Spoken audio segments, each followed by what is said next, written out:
So as we discussed previously, I tried to start a little bit further into the game than usual. I did manage to get the slowpoke encounter again by skipping or, well, kind of jumping through the grass the best I could to avoid encounters. Pick up the Furfuro again, always useful. Furfuro, really fucking good Pokemon. Um, does want to not quite stay in the ball. We then get into the Lima fight, Lima, Peru, whatever her name is.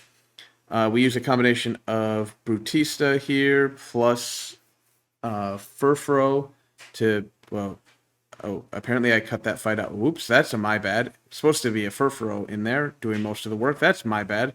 As you can see, we caught Cutie Fly. I miscut this. Sorry. Cutie Fly going in for what I thought would be a nice, quick, easy, kill here, especially since the Raticate was opting for the Scary Face.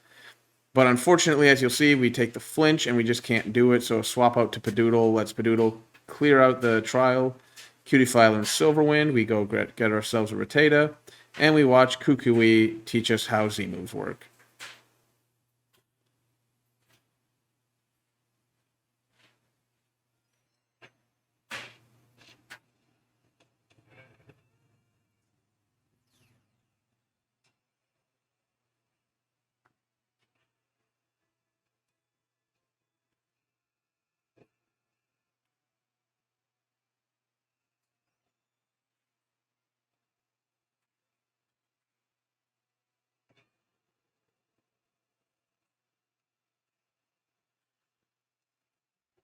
Sorry, I couldn't resist. I had to put it in there.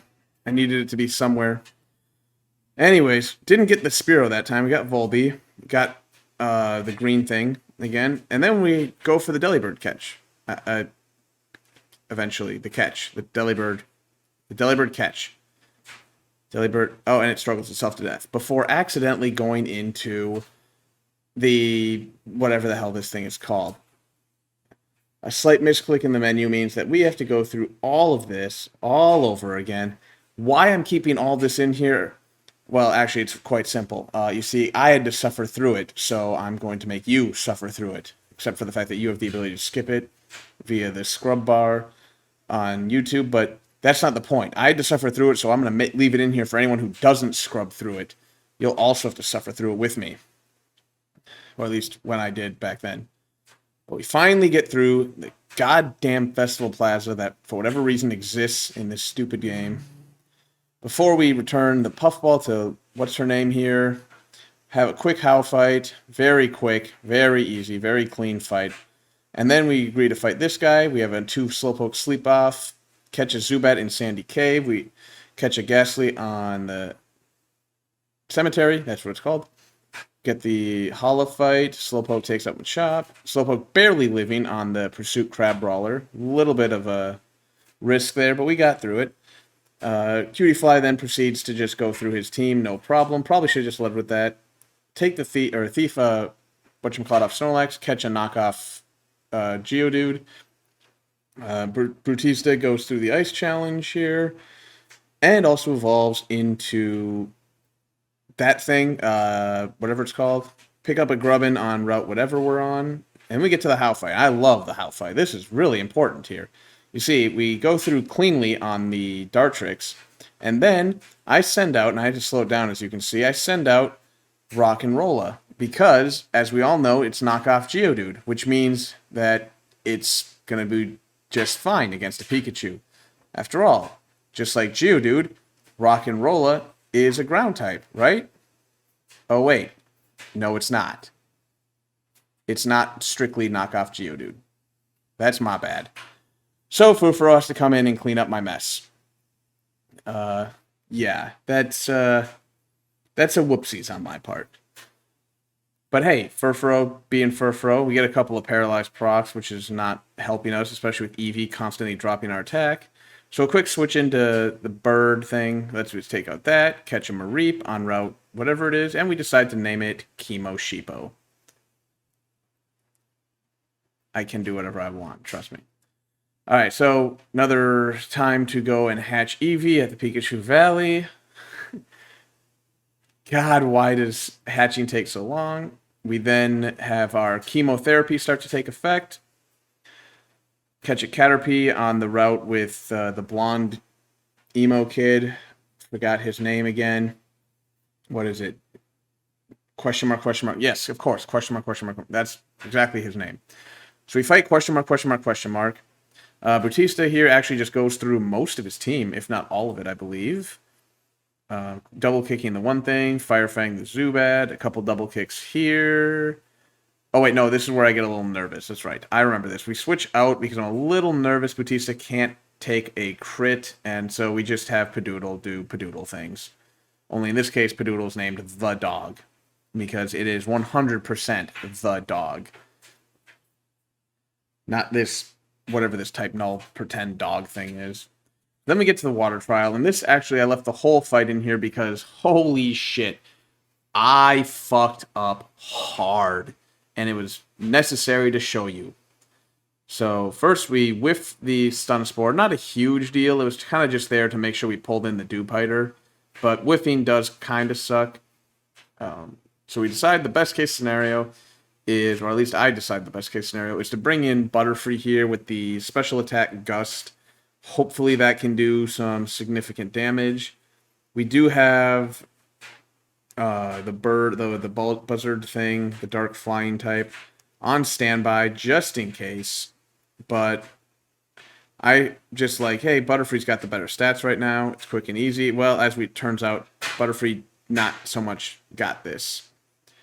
So we go for the string shot just to get some speed reduction on these guys and give us a little bit of an edge because Butterfree is 100% dead. At least I thought it was until that happened. At which point I go for the Gust here, which, well, I find out I can't switch because the one thing used the Spider Web. Butterfree is stuck in there until it is dead. I find that out the hard way because I wasn't paying attention to the Spider Web effect. So we end up going for just what little damage we can do. We decide, let's try and take out the Dewpider. Couldn't quite get it in one turn. A little unfortunate. But yeah, we bring in Big Mama here. Going for that sweet, sweet pluck. We got this. Take out the little thing.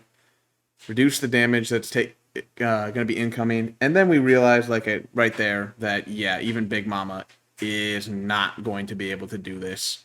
Especially when it calls in the damn Masquerain.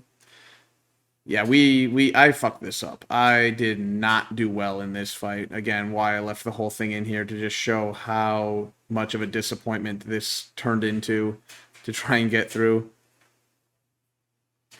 So, go for the Thunder Wave. We want that Paralysis proc. We really need it.